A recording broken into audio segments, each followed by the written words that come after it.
Hello बच्चों, आज का जो लेक्चर है वो है equivalent weight of oxidising and reducing substances. तो स्टार्ट करते हैं बच्चों। इसमें सबसे पहले हम देखेंगे टाइप वन। टाइप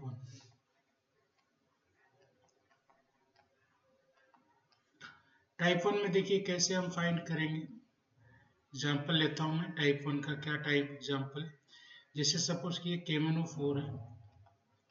KMnO4 को जब हम एसिडिक मीडियम में रिएक्ट कराते हैं तो ये Mn+2 में जाता है। Mn+2 में जाता है, ठीक है। तो आप देखो इसमें हम क्या करेंगे, कैसे ये निकलेगा हमारा इक्विवेलेंट वेट। इसके लिए हम सबसे पहले ये देखेंगे कि ऑक्सीडेशन स्टेट में क्या चेंज हो रहा है। जैसे KMnO4 में ऑक्सीडेशन स्टेट में क्या चेंज हो रहा है, ठीक है। जैसे यहाँ पे KMnO4 में Mn का ऑक्सीडेशन स्टेट +7 है और यहाँ पर Mn का +2 है। तो अगर मैं n फैक्टर की बात करूं तो m फैक्टर जो होगा वो होता है चेंज इन ऑक्सीडेशन स्टेट या ऑक्सीडेशन नंबर। तो KMnO4 के लिए क्या हो जाएगा, 7 - 2 का मॉड लेंगे क्योंकि ये चेंज है, हमेशा ये पॉजिटिव रहेगा। 5 आया। ऐसे अगर Mn+2 की बात करते हैं स्टूडेंट्स, तो यहाँ पर क्या आएगा, मॉड ऑफ 2 - 7 Mn के लिए। तो यहाँ भी इसका भी n फैक्टर 5 आएगा, ठीक है। तो ये बच्चों ये जो हमारा ये टाइप 1 है, ठीक है। तो क्यों ये टाइप 1 है, टाइप 1 क्यों हमने इसको कहा, क्योंकि मॉलिक्यूल में जिस मॉलिक्यूल का ऑक्सीडेशन नंबर चेंज हो रहा है उसका एक ही एटम है। देखिए Mn यहाँ पर एक ही है, ठीक है। तो इसलिए इसको टाइप 1 में डाला गया है, ठीक है। इसके कुछ और एग्जांपल्स देखिए, जैसे मैं अगर यहाँ पे लिखूं SO2 माइनस माइनस अगर जाता है, सॉरी SO3 SO4 में जाता है, तो ये भी देखिए इसी टाइप का एग्जांपल है। जैसे सल्फर का यहाँ पे ऑक्सीडेशन स्टेट जो है वो +4 है, ठीक है। और यहाँ पर +6 है, ठीक है। तो यहाँ पे देखिए n फैक्टर क्या हो जाएगा, मॉड ऑफ 4 - 6, यहाँ पर 2 हो जाएगा। और यहाँ भी n फैक्टर क्या हो जाएगा, मॉड ऑफ 6 - 4, यहाँ पर भी 2 हो जाएगा, ठीक है। तो आप देखिए इस तरह से हम इसमें देखेंगे कि जो भी हमारे रिएक्टेंट होगा उसमें उस पर्टिकुलर एटम का जिसका ऑक्सीडेशन स्टेट चेंज हो रहा है उसका एक ही एटम इन्वॉल्व होगा। ये टाइप 1 है हमारा, ठीक है। चलो बच्चों टाइप 2 देखते हैं। टाइप 2 में देखिए इसका एक एग्जांपल देखिए, जैसे Cr2O7 माइनस माइनस जब ये आपका रिड्यूस होगा तो ये Cr+3 में जाता है, ठीक है।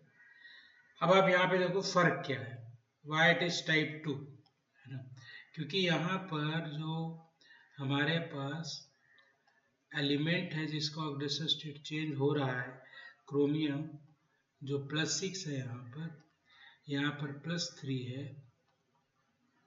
इसके क्रोमियम के 2 एटम्स हैं प्रोडक्ट में, Cr2O7 में क्रोमियम के 2 एटम्स हैं, ठीक है। तो इसका n फैक्टर कैसे निकलेगा, इसके n फैक्टर के लिए हम क्या करेंगे, पहले एक का डिफरेंस निकालिए 6 - 3,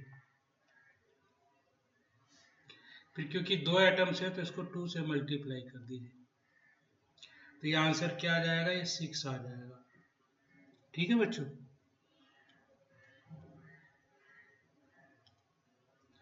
ये हो जाएगा 2 × ऐसे। यहाँ पे क्रोमियम का कैसे निकलेगा n फैक्टर, यहाँ पे देखिए क्योंकि क्रोमियम का एक ही एटम है तो यहाँ पे हम करेंगे 3 - 6, यहाँ पे 2 से नहीं मल्टीप्लाई करना, यहाँ पे n फैक्टर आ जाएगा 3, ठीक है। तो और इसके एग्जाम्पल देखिए एक दो, इसका एग्जाम्पल और देखिए, जैसे एक एग्जाम्पल है C2O4, माइनस माइनस जब ये जाएगा CO2 बनाएगा। आप देखो यहाँ कार्बन का ऑक्सीडेशन स्टेट +3 है, यहाँ पे क्या है +4 है। तो यहाँ पे इसका एन फैक्टर क्या निकलेगा, देखिए पहले एक एटम का निकालिए 3 - 4, फिर क्या करना है, नंबर ऑफ एटम्स कार्बन के 2 है, उसे हम क्या करेंगे, इसको मल्टीप्लाई कर देंगे। ठीक है, तो यहाँ एन फैक्टर क्या आ गया, यहाँ 2 आ गया। अच्छा, यहाँ पे क्या है भैया एन फैक्टर CO2 का, CO2 में कार्बन का एक ही एटम है, तो यहाँ पे हम क्या करेंगे 4 - 3, बस ये आ जाएगा आंसर। ठीक है, तो यहाँ पे आंसर आ गया बच्चों 1। ठीक है, तो आप देखो ये टाइप 2 इसलिए है कि यहाँ पर मॉलिक्यूल में जिस एटम का ऑक्सीडेशन स्टेट चेंज हो रहा है उसके एक से ज़्यादा एटम हो सकते हैं। इन सब के और भी एग्जांपल्स आपको मिलेंगे, आप करेंगे पहचान भी जाएंगे टाइप, कोई मुश्किल नहीं है। ठीक है बच्चों, तो ये हो गया आपका इस तरह से। ठीक है, तो मैं उसके कुछ और एग्जांपल्स लिख दे रहा हूँ, आप घर पे करिएगा। ठीक है, जैसे ए है, यहाँ पे मैंने कर दिया जी N2H4 से ये N2 में जा रहा है ऐसे। ठीक है, एंड बी में भी ले लो। ठीक है, यहाँ पे Na2S2O3 ये कन्वर्ट हो रहा है Na2S4O6 में। ठीक है, तो यहाँ पे इस पर आप प्रैक्टिस करिएगा इसके लिए। अब हम लोग बच्चों टाइप 3 पे चलते हैं। टाइप 3 में देखिए क्या है, टाइप 3 में एक से ज़्यादा एटम्स का ऑक्सीडेशन स्टेट चेंज होगा जब केमिकल रिएक्शन गिवन होगा। ठीक है, तो यहाँ पे देखिए कैसे होगा, जैसे मैंने लिया एक एग्जांपल FeC2O4, तो जब ये रिएक्शन करेगा तो रिएक्शन के बाद ये बना रहा है Fe+3 एंड प्लस CO2। आप ध्यान से देखिए यहाँ Fe का ऑक्सीडेशन स्टेट +2 हो जाएगा और कार्बन का ऑक्सीडेशन स्टेट +3 है।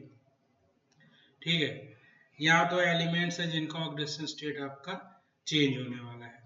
तो यहाँ देखिए Fe+2 से +3 में जाएगा और कार्बन +3 से +4 में जाएगा। ठीक है, तो हम कैसे निकालेंगे एन फैक्टर, अब इसलिए सबका निकाल के जोड़ेंगे। आयरन का निकालते हैं पहले, आयरन का हो जाएगा 2 - 3 ऐसे हो गया, प्लस कार्बन का देखिए क्या है 3 - 4 है, तो 3 इंटू हो जाएगा यहाँ पर, तो ये कुल मिला के हो गया 3, आंसर आया 3, एन फैक्टर 3 है। ये जेई में काफ़ी पूछा गया है बच्चों ये वाला एग्जाम्पल। अच्छा, अगर हम आयरन की बात करते हैं यहाँ पर, तो आयरन का एन फैक्टर क्या होगा भाई, आयरन का एन फैक्टर बहुत आसान है 3 - 2, क्योंकि आयरन का तो फिर आयरन का ही लेंगे, तो ये हो जाएगा 1। CO2 का क्या हो जाएगा, देखिए CO2 का एन फैक्टर हो जाएगा 4 - 3, तो इसका भी 1 हो गया। ठीक है, तो इस तरह से आप देख सकते हैं टाइप 3 में कैसे हम निकालेंगे। ठीक है, तो अगले पेज पे चलते हैं और एग्जांपल्स इसके मैं कुछ देता हूँ आपको, काफ़ी इम्पोर्टेंट है ये। चलिए अगला एग्जांपल देखिए, नेक्स्ट एग्जांपल जैसे Cu3P है, हमारे पास Cu3P है, ये जा रहा है Cu++ में और फॉस्फेट में, PO4- में किसी रिएक्शन में कन्वर्ट हो रहा है। यहाँ पे आप देखिए Cu3P का ऑक्सीडेशन स्टेट कैसे निकालेंगे, ये भी एक इम्पॉर्टेंट क्वेश्चन है। ठीक है, इसको आप आयंस में ब्रेक कर दीजिए, तो यहाँ पे +1 आएगा और ये -3 आएगा। इसको माइनस में ब्रेक करके निकालेंगे। ठीक है बच्चों, ऐसे नहीं निकलेगा ये, ऐसे। अब आप देखिए कॉपर +1 से +2 में जा रहा है यहाँ पर, और फॉस्फोरस -3 से +5 में जा रहा है। ठीक है, तो कैसे निकालेंगे इन फैक्टर? देखिए यहाँ पर कैसे निकालेंगे। यहाँ पे हम निकालेंगे 1 - 2 और इसको हम 3 से मल्टीप्लाई कर देंगे, तो ये आ गया 3। अच्छा, और नहीं अभी रुक जाइए, इसमें थोड़ा सा जल्दी हो गया, प्लस भी तो करना है। प्लस अब हम क्या करेंगे, इसमें फास्फोरस का निकालिए -3 -5। ठीक है, तो ये हो गया आपका 8 और 3 11 आ गया इसका आंसर, 11। पहले हमने कॉपर का निकाला, फिर फास्फोरस का निकाला और दोनों को ऐड कर दिया। ऐसे यहाँ पे देखिए कॉपर का अगर निकालना है तो कैसे निकालेंगे? कॉपर का तो बहुत इजी है, 2 - 1। ठीक है, 2 - 1, 2 - 1, इसका 1 आ गया। और इसका फॉस्फेट का क्या होगा? इसका एन फैक्टर तो हो जाएगा 5 -+3, इसका 8 हो जाएगा बच्चों। ठीक है, ऐसे करके। तो आपने देखा इसमें ये 2 एग्जांपल्स हमने आपको बताए। ठीक है, ये टाइप 3 था। अब आ जाइए टाइप 4 पर। टाइप 4 जो है बच्चों वो है डिस्प्रोपोर्शनेशन रिएक्शन। ठीक है, तो मैं लिख दे रहा हूँ यहाँ पे डिस्प्रोपोर्शनेशन।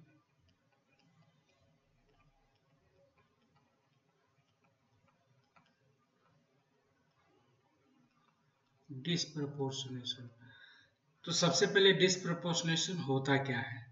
डिस्प्रोपोर्शनेशन ऐसी रिएक्शन है जिसमें सेम सब्सटेंस में same element same oxidation state से ऑक्सीडाइज भी होता है और रिड्यूस भी होता है। तो देखिए क्या होता है, यहाँ सेम सब्सटेंस होना चाहिए, सेम सब्सटेंस होना चाहिए, इसमें सेम एलिमेंट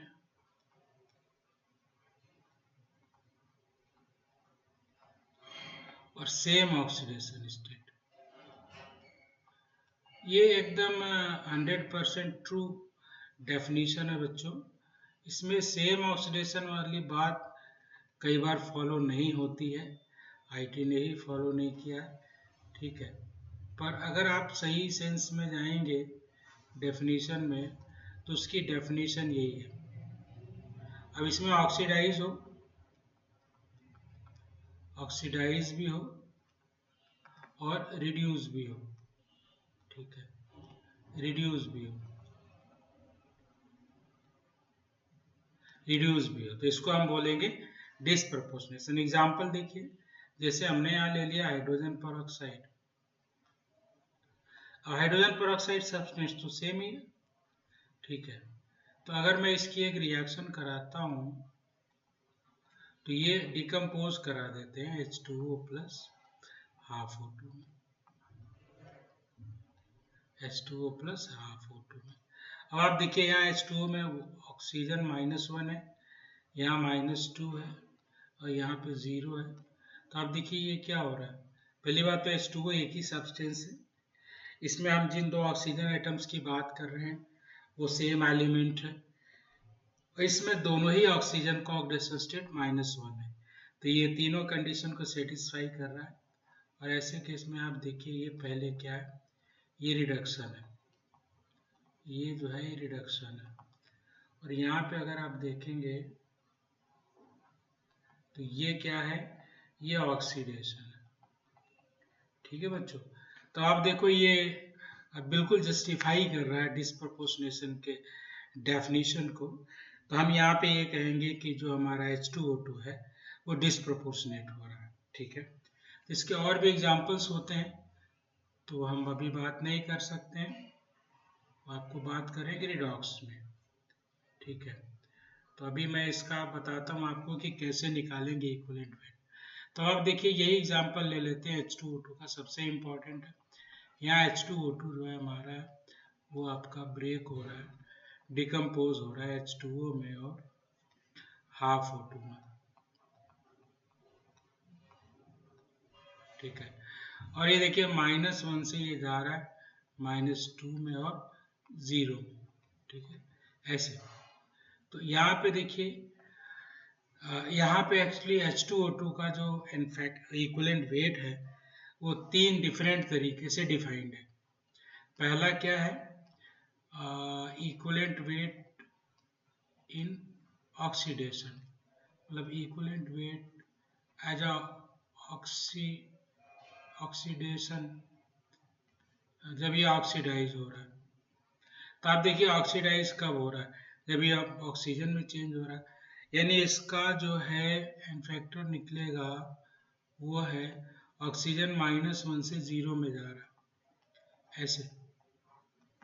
इसको हम 2 से मल्टीप्लाई करेंगे क्योंकि H2O2 में इसके 2 एटम है, तो ये देखिए इनफैक्टर क्या हो गया इसका 2 हो गया और इक्विवेलेंट वेट हो गया m/2, ठीक है। ऐसे ही हम इसका निकालेंगे equivalent weight in reducing as a reducing substance, ठीक है। तो यहाँ पे देखिए ये क्या हो गया, ये -1 से जा रहा -2 में, तो ये प्लस हो जाएगा। तो यहाँ भी 2 एटम है तो 2 से मल्टीप्लाई करेंगे, यहाँ भी 2 हो गया और ये हो गया m/2 अगेन, ठीक है। अच्छा, तीसरा देखिए इसका है ई डिस्प्रपोर्शनेशन। ई डिस्प्रपोर्शनेशन का बड़ा सीधा है, आप दोनों को ऐड कर दीजिए, दोनों को आप यानी दोनों इक्विवेलेंट वेट्स को ऐड कर देंगे यहाँ पर, तो ये आपका आ जाएगा इक्विवेलेंट वेट इन डिस्प्रपोर्शनेशन, मतलब m/1, ऐसे, ठीक है।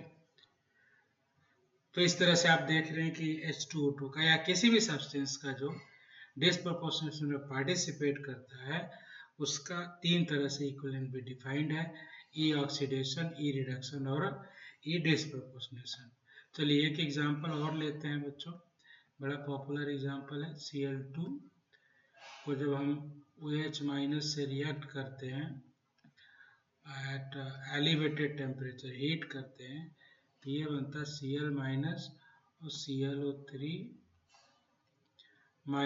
ऐसे, ठीक है। और देखिए यहाँ पे क्लोरीन सेम सब्सटेंस है, इसमें एलिमेंट भी सेम है दोनों, ऑक्सीडेशन स्टेट भी दोनों का 0 है, वो भी है। तो अब आप देखिए ये जो है यहाँ पे क्या हो रहा है, ये रिड्यूस हो रहा है और यहाँ पे अगर आप जाएंगे तो ये ऑक्सीडाइज हो रहा है, क्योंकि यहाँ पे +5 है, ऑक्सीडेशन स्टेट यहाँ पे -1 है और यहाँ पे 0 है। तो भाई n फैक्टर अगर हम बात करें फर्स्ट जब क्लोरीन रिड्यूस हो रहा है, या इक्विवेलेंट वेट ऑक्सीडाइजिंग में ले लो, तो ऑक्सीडाइजिंग में n फैक्टर कैसे निकालोगे भाई, क्लोरीन 0 से कहा जा रहा है 5 में, तो 0 - 5, ठीक है भाई, और इंटू 2 कर लो, तो यह आ गया 10 और इक्विवेलेंट वेट हो गया m/10, ठीक है भाई। चलो सेकेंड ले लो, equivalent weight in reducing as a reducing लोगे तो क्या हो जाएगा, यहाँ पर 0 - -1 तो +1 है, ठीक है, ऐसे। तो ये हो गया 2, तो इक्विवेलेंट वेट हो गया m/2, ठीक है। थर्ड में आप देखिए इक्विवेलेंट वेट इन डिस्प्रपोर्शनेशन, सो डिस्प्रपोर्शनेशन में क्या होगा, दोनों को ऐड कर दीजिए, m/10 + m/2, तो ये हो गया 3m/5,